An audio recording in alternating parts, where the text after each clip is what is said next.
once Check It and Psycho took off, you guys went from the single deal on Pendulum to the album deal. Yeah. But I was always intrigued back in this era that people, because of especially Mr. Funky's voice being so nasally and so distinctive, that I didn't really hear it until I started hearing your guys' records, because I didn't think of it this way, that people were comparing you guys to D.O.C.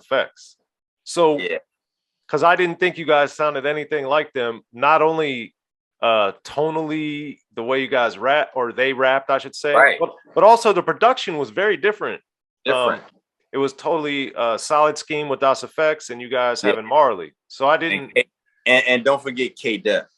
Well, this was K-Def was about to be my next question, because, well, not the next, but a couple down the line. But because we'll get to that in a second. But my question is this.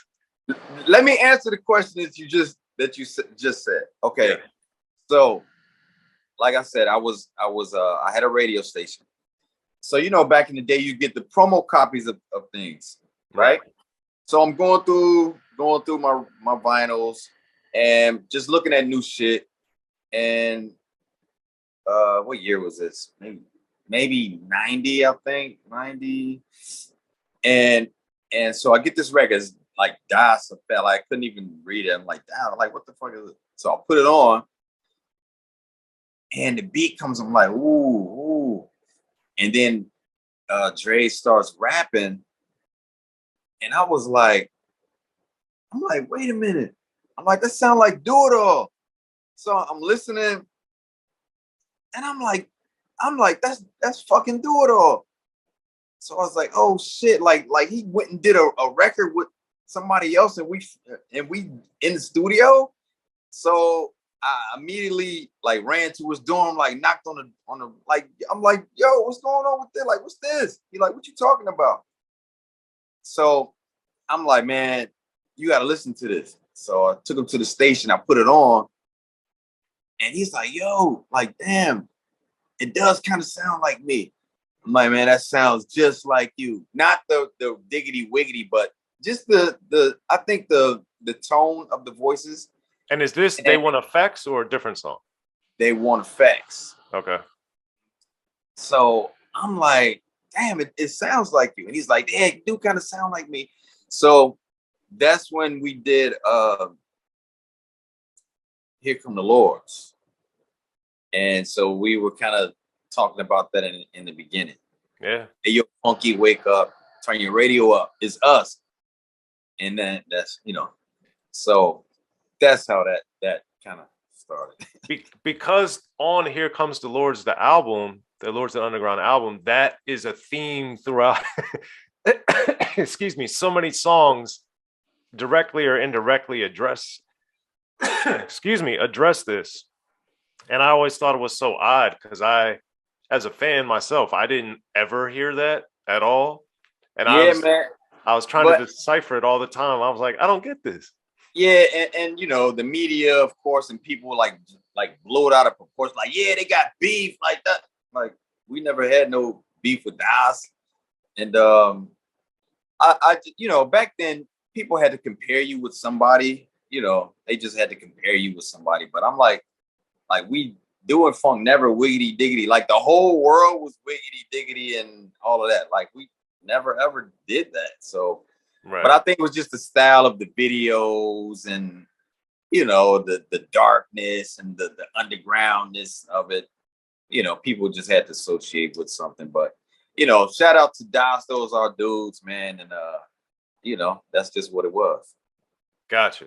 Now for K-Def, because I understand the Marley, and I know he worked or was signed as a producer to Marley, but how did Marley introduce K-Def, and what made you guys click and connect? Because he brings a lot of heat on Here Come the Lords. Brother, when I tell you this, listen, once again, my best friend from college, Derek L.A. Jackson, he brought K-Def to us because he was messing with K-Def cousin or something. He was like, yo, I got a hot producer out of New Jersey or whatever. He want to play y'all some beats or whatever. So, you know, we like, whatever. So he came up to Marley's House of Hits with a cassette tape. And on this cassette tape, he had Chief Rocker, Funky Child, Here Come the Lords, Lord Jazz Hit Me One Time.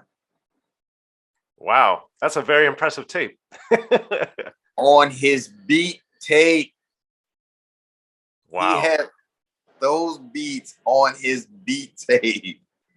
So, I mean, K-Def, shout out to K-Def, man. I talked to him last week. Like, we still keep in contact, but man, this guy is a beat wizard. When I tell you, like, he's a electronic freak, and he was doing things back then that they're just starting to do now.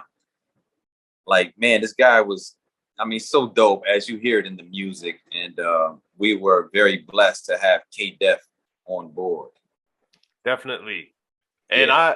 When he was doing the stuff with Larry O, the Real Live, yeah, I was in college and I got to talk to him, and we kept in touch for a while. I haven't talked to him in a long time, but yeah. I was just like, I just always thought he was gonna be like the guy. Sonically, he is the guy, but I just wish more people understood and appreciated his brilliance, man. Yeah, man. He's phenomenal. He was way ahead of his time, man. And yeah, man, I mean, that's just it, man. It's, of course, like nowadays, you know, it's not about the talent, you know, it's about your team, it's about your marketing, it's about the promotion, you know, it's about what you're wearing, and it's very seldom about you and your music, and which is so sad to me, man. But hey, life goes on. But K is I mean, sometimes that happens, man. Like the dopest people, man, don't get that exposure, you know. And a lot of times it goes off of relationships. That's why I always say, man, I never try to burn bridges, because you never know who's going to be what and where, you know, and you might need that, or you might need them in the future for whatever reason. So that's why I just try to stay cool with people and manipulate this thing that we love, man, called music. Yes. Now that brings me to an interesting question, because on Funky Child, which has lots of scratching and some of my favorite scratching on the album, I also saw that K-Def, I remember reading it, that K-Def did some all whatever of the scratching on that song. So how did that work, the dynamic of you being the DJ, you scratching, and then having K-Def also scratch on the album? Man, back then, me and K would be in the studio, and we would both just do cuts. And I was like, all right, I don't have to do it. I want this shit to be incredible. So, you know, we just both did them, you know? Okay. I mean, that's how that worked. So as a person, forget the music industry and DJing and trying to be great and all that stuff for a second. Yeah. How did you back then understand, like, hey, it's okay if I let this dude do quote unquote my job or what people think I'm going to be doing? Because a lot of people are like, nah, I got to be the DJ, or I got to do this. So what was it about your personality, your knowledge, whatever, however you want to put it, what enabled you to have that confidence to allow him to shine like that? Man, because one, for me, K-Def is incredible. He's a dope producer, dope DJ, and of course also to speed up the process. You know, I valued his input on scratches, and you know, I just wanted the best for the group, the best, whatever it took. I was a team player, you know. Now I wasn't, nah, man, nah, you can't. I'm gonna do everything. So I'm like, nah, fuck it. You got some good ideas, you want to put them down? Fuck it, put them down. I'm down. If they dope, they dope. But if not, of course, I'm like, nah. but you know, and shit just came out crazy, man. And we just glad that the world accepted it and loved it as they did. Yes, yes, they Yeah, did. Also yeah. with also with Funky Child, with Do It All's personality, I was always scratching my head in the video that he was in the diaper and all that stuff. So like, what what was the genesis of that, and what made him be like, yeah, I'll rap in a diaper, I don't care. And mind you, it was fucking freezing that night on that rooftop in New York. It was cold as hell, man. But yeah, I mean, man, dude just wanted to do some different shit, man. He wanted to stand out. And we all love Parliament, Funkadelic, George Clinton. And back then, they didn't have no limits. They did whatever the fuck they felt. And for that video shoot, dude was like, yo, I want to put a pamper on. We was like, go ahead. Do your thing. And that was just that, man. Want to stand out, wanted to be different, want to try something different. And we weren't afraid to do different shit, man. We weren't afraid to fail, which I think a lot of groups and artists from the 90s, I think they didn't have that. They didn't want to push the limit or try to be, well, a lot of people did try to be different because you had to be different back then. You couldn't be the same, but you also couldn't be afraid to use your heart and do whatever the fuck you felt. And that, I think, with Lords of the Underground, we were never afraid to do what we wanted to do. We just did it. Which ties directly into something I've always been intrigued about too, which is, the album comes out like 93, but Yeah. at this time, because with Check It and Psycho earlier, the earlier versions of the songs than what ended up being on the albums and stuff, and throughout Here Come the Lords, there's so much scratching. But as you're well aware, in 93, we had gotten away from a lot of that. And you guys, one of the reasons I liked you guys so much and still do is because of how much scratching is on Here Come the Lords. So yeah, how and why did you guys stick to that so heavily in the midst of almost everybody letting it go? Again, back in the early 90s, like DJs were getting more and more pushed to the back, it seemed like. And I mean, like I said, back then, like I really didn't express myself as far as like interviews and talking a lot. I would leave that to Do It All and Funk. But for that Here Come the Lord's album, I was just seeing it like wow, like this group, they don't have a DJ. This group this DJ never says nothing. Like what's going on? Like, so I was like, all right, I got to do something about this, man. I want to do a DJ cut and rap on it, even though I'm not a rapper. I was just like, man, I want to represent something for the DJs, man, because it seemed like it's a lost art. And doing funk was cool with it, and that's why we did For Jazz Hit Me One Time. Do It All wrote that verse for me, and I spit it. And I just felt like I had to do something for the DJs, man, because we were getting pushed more and more to the back. So I was like, man, fuck that. So, and that's why I did it. That's why I wanted to do it. Okay. And plus, I love hearing scratches on records. Like, that's just what it was, man. Back then, these are the elements of hip hop that we wanted to install in all of our music. That's one of the things that made me fall in love with it, all the scratching. And yeah.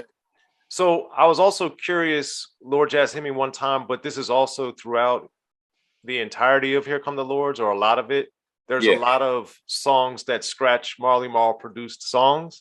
So is that just because they're great, or is that coincidence? Because Lord Jazz Hit Me One Time, I know you scratched. The Symphony is on there. The Vapors is on there. yeah. I took a lot from Marley's catalog. But one song that I always just loved to scratch was Divine Sounds. The Hood. I that record, shout out to Divine Sounds, man. I used to love that song back in the day. So check out Mike Music on the Funky Scratch. Ugh. So I use that a lot. But you know, back then also too, you had to clear a lot of that stuff, man.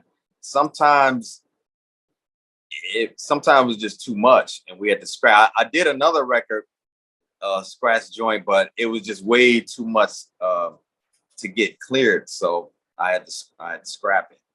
But yeah, man, just yeah, a lot of Marley shit. A lot of Marley shit. Yeah. That's one of my questions I've had since '93. Like, oh man, was this coincidence or was this intentional? Yeah, But yeah. but also on Here Come the Lords, the Keep It Underground song was also kind of a running theme about quote unquote hip hop not being pop, and you guys even on Chief Rocker that's discussed. But my question is, with keeping it underground, you know, on the one hand, I know the reality, you got to sell records and you got to be popular and you got to do this. But on the other hand, not selling out. So in your guys' minds creatively, what was your kind of formula or objective to kind of be popular enough to stay in the game, but not quote unquote sell out? How did that work for you? I think a lot of times people forget what we're in this for. I mean, we always said that it's like when you're playing football, you don't want to just go to the playoffs, man. You want to win the Super Bowl. I mean, you know. So for us, you know, of course, we wanted to go gold. We wanted to go platinum, and but I think a lot of time, I mean, just take the example Chief Rocker, because that was one of our biggest songs. And when we did that, man, we just pure having fun, man. Just pure fun. You know, we were still in college, man. So we thought it was dope. We loved it. We was like, yo, that's it, dope. Da, da, da. Next song. That song became so big, like globally, like we didn't even know. Like that song got us to Europe. But we did that song just off of just pure love of hip hop and just having fun. And everything that's on that song came from our hearts. We had no idea that it would blow up. We didn't have the idea that Here Come the Lords would blow. We were just having fun, man. So when it did, and when it was played all over the radio, you know, all day, every day, you know, then people started to say, oh, they pop. It's like, what? Yeah, Chief Rocker is definitely not pop, especially with the do-it-alls talking about b-boying and graffiti. Yeah. It's like, but see, people get it misconstrued. Like pop is popular. That means it's popular. So it just meaning it's to the masses. But it's like, you know, people like, oh, they pop, man. They not underground. Like, what are you talking about? Like, this is pure underground. Just because they playing it on the radio is like, you mad now? Like, we not, like, this is Chief Rocker. We have all the elements of hip hop in this one song. And in the video too. All in the video. Like, yeah, all up in the video. All in the video. Like, we really represent it, man. And just to hear people saying, oh, they not underground, they pop now, like wow, like, okay. So with that comes, you know, the hate and the jealousy and, you know, everything else. But we were just like, wow. So this is what it is. So it wasn't easy, man. It wasn't easy. And I think for people who's in the entertainment or the music business, you really have to be kind of like cold-hearted. You have to be tough. You have to have thick skin, man, to be in this industry, because anything can throw you off and fuck you up and have you saying, fuck this shit, you know? But that was never us. We just kept it pushing.